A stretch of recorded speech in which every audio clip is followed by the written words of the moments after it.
Draft just keeps getting closer and closer, guys. Let's keep breaking down these prospects. We got a cornerback defender today, Sauce Gardner, best name in the draft, 6'3", 200 pounds, 33.5-inch arms. He's a big dude for outside corner. Does he have the athleticism to go with it? Yeah, he does. 4.41 speed, didn't really do anything else, but he's got length, he's got size, he's got speed, and it shows on tape. NFL Stats has him as a 93 elite prospect. Let's break it down. Let's look at him against probably the best offense and player he had to go up against all year in Alabama and Jamison Williams. Let's break this down. Plus, what did you see initially from Sauce Gardner? Well, yeah, I mean, he's your typical press corner. He likes to, be aggressive, be a little handsy, physical at the point of attack. But he does a great job of his footwork and just really staying with the receiver here, pretty much reading the route, and he's right on top of it there at the bottom of the screen. Yeah, one thing I've noticed immediately, he's like a damn pest. I mean, he's going to be on you. He's not going to let you go. Unless you find a way to break those long arms off, he's going to be on you the whole time. And that's going to be annoying for a receiver. It's going to be annoying for a quarterback because this guy's not breaking open. This guy's literally touched the whole time. It's not being pulled at, not being shoved off his route. He's just right there. He's on his hip, doing what he's supposed to do, not drawing a flag. But in the NFL, you never know. Teams like to throw flags quickly. What do you like with this one? Still, sticky player. Yeah, just showing some versatility here, playing inside a little bit. But again, just reading the route, understanding where he needs to go, and pretty much just riding the receiver to the end point there, and does a good job of, not over committing or, being a little bit too handsy, not to draw a flag. And one thing with being handsy, usually they start reaching too much. I didn't really see much of that. I mean, once he gets his hands up, it's a quick jab right on there. It's not like he's reaching and he's slowing the route down, not necessarily slowing the route down for where the receiver's doing. He's using his first 5 yards to his advantage, which great. I mean, this is something Buck fans get pissed off about, playing off too much.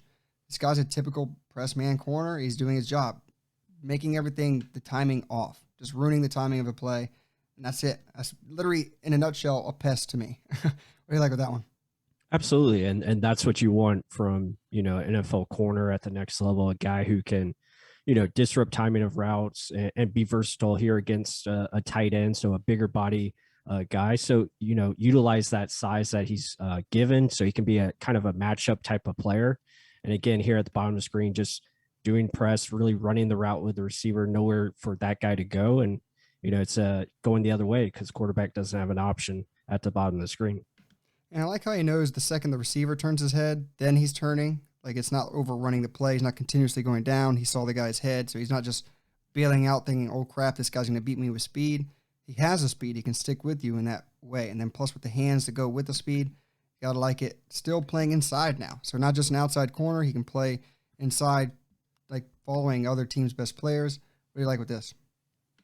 No, agreed. And the versatility is a big factor. And one of the reasons why he's considered a top 10 pick in this draft, just his ability to really be smart in how he plays, every receiver, and he understands each matchup. He doesn't try to do the same thing with each guy because everyone's different. So he understands who he's going up against, what kind of routes they like. And that just shows you, the film study and the film work that he does. Here, a nice little double move by the receiver. Gets a little, flat-footed here, but does a great job of recovering and making sure this ball is incomplete. Yeah, to be honest, great move by the wide receiver. Incompletion is great because, yeah, that's what your job is as a cornerback. But to look at the ability to stay on his feet, stay balanced, he gets crossed over here. He's literally going full speed, turns his hips totally. Usually if a guy cuts upfield, you're going to fall here. He gets a little bit of a jab there. Guy keeps going, but he's still right there. That's awesome. I mean, other corners probably fall or get turned around on this. He stuck with the play. Great defense on that to me. I mean, that all around, like he got beat, but still stayed with the play, did what he could to make it an incomplete pass. Now working in that team defense, here he is, bottom of your screen. Break this down for me. Right now, showing a little ability to play some zone here, some different types of coverages where he's, shifting off one guy and taking the other receiver. So a good job of just playing within team defense, like you said, not trying to do too much and really just doing your assignment. And I think he does that on a very consistent level. And that's what makes him so appealing to these NFL teams. Yeah, everything about this. Chucking the guy inside just to slow that timing down. Now notify, okay, this guy I have to stick with. He's going outside. Let me shift my entire hips over, but keep my eyes in the backfield. And that's nice stuff. That's literally doing how you're supposed to do it. Keep going on. Now again, handsy. How many times can we say this? But still, this is what you're drafting him for. To be a press man guy, getting disruption throughout the play. What do you like? Well, again, a good pass off. Once again, letting Jameson Williams go by. He's going to pick up the outside receiver. So it does a good job of regaining that little footwork there, not getting off balance. And I think that's probably his best attribute. His feet are just so very connected, and he doesn't fall down a lot. So that keeps him in good position. And you got to remember, the guy's 6'3". I mean, 6'3", 200 pounds. This is gifted for a guy that size. Usually they're not this nimble. They're just long and rangy. They can't cut and turn how this guy's doing. His hips are very fluid. Here, sticking with Jameson Williams again, right here. Gets in there, gets aggressive hands. He realizes, okay, the quarterback's running. Now all to keep his head towards the quarterback, comes in, makes a tackle. I mean, yeah, like he could have kind of had a easier path to the end zone, but recognition, play recognition, gotta like it. Keep going on. Now, click and close ability. Does he have that? Absolutely, yeah. I mean, he's just so smart of a player, understanding, where the offense is going before the play happens.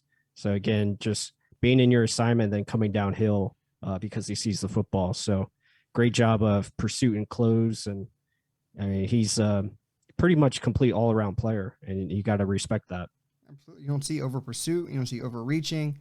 And this is disgusting to me. I mean, look where he's at, mano a mano with the receiver. Sometimes guys get too locked in. They don't really look at the play, what's going on. Locked in, seeing at the quarterback, look immediately disengages, gets off block. You're going to go down. Boom. I love it. And I love the tackle too. Low towards the legs. Guy can't break through the tackle. What do you like?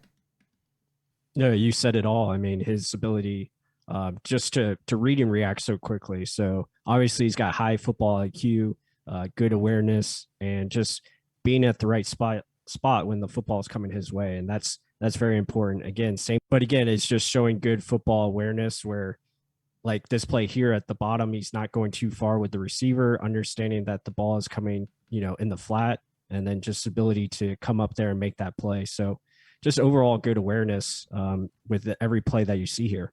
Yeah, so he's a very heady player, not just physically imposing, good athlete. He knows where to be. He's a football player. He knows where he has to be on the field, and he's not putting his other teammates out to dry, so to speak. And you want that overall. And now in the running game, check him out here, taking on blockers, taking on a tight end. What do you see here? Yeah, here he's doing it again. Good job just being physical enough. And that's why I like him probably as one of the top corners in this class, because other corners maybe are not doing this to get, involved in the run game and make a play on it. So his ability to show intensity and physicality, I think, is a very plus. And a lot of teams look for that because corners are a big part of your run defense. And here again, being in the right spot and just doing enough to, make an impact on this play. Yeah, it's just the effort too. I mean, normally cornerbacks don't want to deal with a running back full speed coming right at them. They're going to want to olay it or push it more back to the inside for the linebackers. This is a guy coming right at you. The wide receiver is doing an okay job. Disengages immediately, getting low to bring him down. Yes, we're going to show the opposite angle that the running back kind of jumps over him, but there's no other alleyway to go. He's not going to get outside because Sauce is right there, going for the legs, taking them out. The rest of his teammates are right there to help out. Overall, Sauce is a damn good player. I mean, there's not many holes in his game. He has size, length, speed. He's sticky. We showed it. He's handsy. I mean, a lot to like with Sauce Gardner. Guys, if you like this type of content, hit that like button down below. Subscribe if you haven't just yet. We're going to be pushing out all these prospects coming up to the draft. Comment down below. Is he your number one corner? If there is someone else, Stingley, who is it? Let us know down below in the comments. And with that said, until the next one.